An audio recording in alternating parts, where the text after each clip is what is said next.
Hey guys, Dave from Nerdarchy. For nerds, by nerds, hang out with these nerds. Nathan Nerdarch. Nerdarchy is Ted. Today, Nerdarchy's going to tell you the best and the worst cantrips in 5th edition Dungeons & Dragons.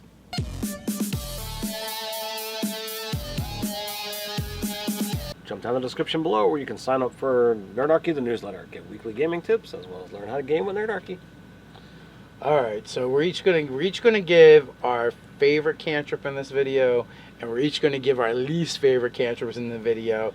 And then in the comments below, you guys can fight with us over whether we were right or wrong. I'd like to start fighting right now. I don't agree with some people's choices for the first cantrip. That's all I'm going to say. All right, so do we want to do round robin best and then round robin worst? Or do we want to just, boom, these are both Let's go round robin.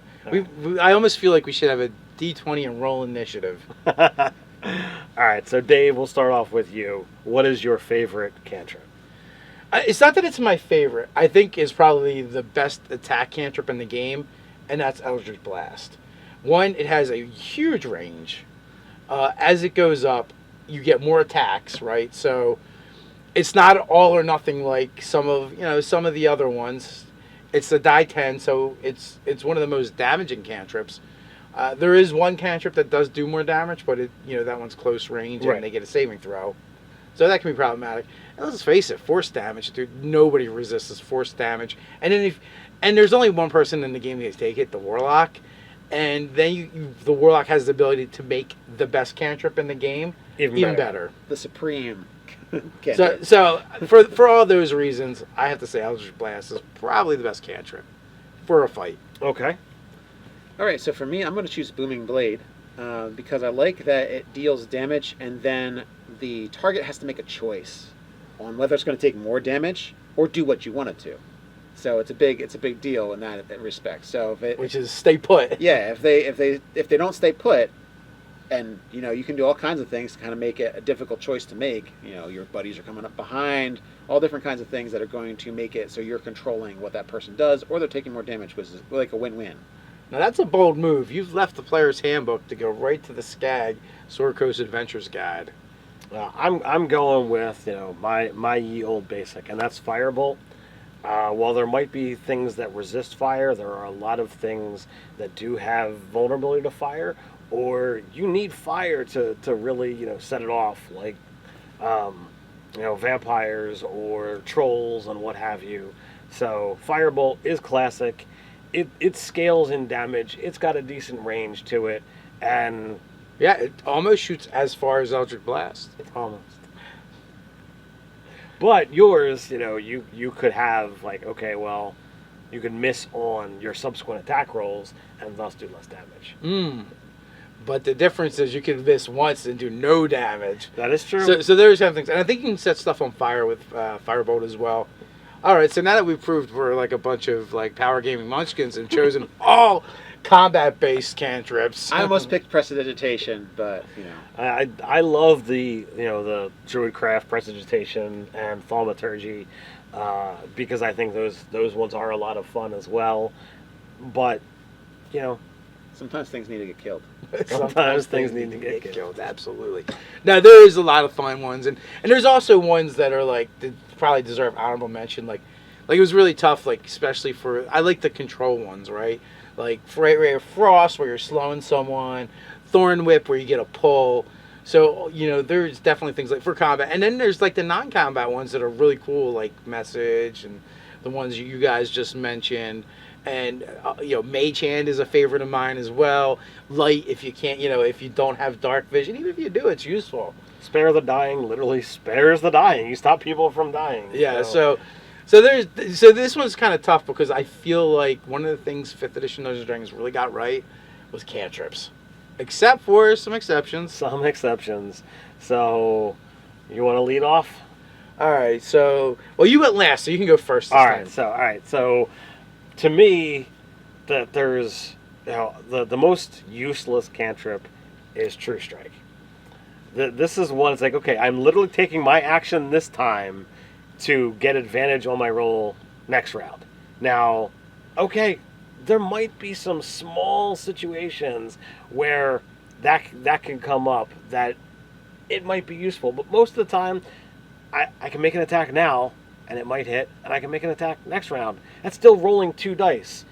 Best situation, I hit both times. Why would I use my action now to make the attack next round better? I know why. Tell us why. Well, no, we're not. That's not part of this video. He said this is worse. So True He said Strike. his reasons for it. True Strike. That's my candidate for the worst cantrip in 5th edition. All right, the worst candidate for me for 5th edition isn't necessarily because it is the worst, but because it's spiteful, I feel. Friends, all right? So friends, you basically get to do advantage charisma checks against a person for one creature for up to a minute. They can't be hostile towards you. You have to do concentration. And after that minute, they know you did something to them. They know you worked your mojo, and they're going to be hostile towards you after that. The entire enchantment set of spells that they automatically know, like there's no saving throw to know. They automatically know that you used magic on them. You could kind of rename it punch in the face. Yeah, now It literally says if they're a hostile and prone to attack you, they probably will attack you after this ends. Yeah. Now, it is a cantrip, and it does a really cool effect for a cantrip, and in certain situations I can see it being used, but I can also see it going terribly wrong like 90% of the time. Yeah, it's almost as useless as True Strike. I would argue that there is, at least they're going to be hostile afterwards. Like, the outcome. Like, you're pretty much like, all right, I got to get some questions answered. I can use it, but then I'm going to, this relationship you can deal is with the burned. ramifications. Yeah, that's fine. Everyone's sitting down, and then you intimidate somebody. You friends them and intimidate them. There you go. Which is kind of funny anyway, because it's the friend spell. Yes. All right, so my worst is Blade Ward. Right? It takes an action to do it. It lasts 1 round. It gives you resistance. Okay, that's okay. So resistance to slashing, piercing, and bludgeoning damage for 1 round. From, let me guess, non-magical? No. It doesn't specify. What? But, like, unless you have something that lets you cast this cantrip and then make an attack as a bonus action, like War Magic, you can kind of use it. But I still feel like you're by the time you're getting War Magic, you're 7th level, so you're trading off an attack to do that. Yes, or you're trading off attack. You could have been done something offensive, something different, or maybe you're going to go in and parlay and you cast that first just in case. But like if they wait till round 2 to attack you, it doesn't do anything. Most of the time, you would have been better off just smacking them in the face than getting resistance against that one attack. Now, if it was a reaction or a bonus action to cast it or something, it might be worth it. But for the most of the time, it's just not going to be a great benefit. Maybe something's like hurling ranged weapons, and it's you're stuck in a trench or something. Maybe you're like, oh well, I want to move and I can't dash out of this, so I'll try and take less damage. But yeah, it's highly situational to be okay. Right, to put it on, to put it even on your list. Yeah. But like that is the only use I can think of is you're a melee character, and you need to get in melee, and maybe you cast Blade Ward, so that you can have resistance for that round. But other than that, I can't think of any good use for it. I've never taken that spell. Probably will never take that spell. I have seen it used by players in some of my games, and I kind of cringe when they do. I'm like, why are you doing that? It's so stupid. But no, it's your character. Play however you will. So if you're a, let's say, an Eldritch Knight, and you are far enough away from your adversary, you move up, you're within range of its attack, and you're out of range to just, I'll just do a double move to get there. Yeah. Maybe. Maybe. And that's the other thing. Even like you could justify, well, you're an Eldritch Knight, you use War Magic, so you're gonna do that's your bonus action, you're gonna attack, or that's your action, and as a bonus action you're gonna attack.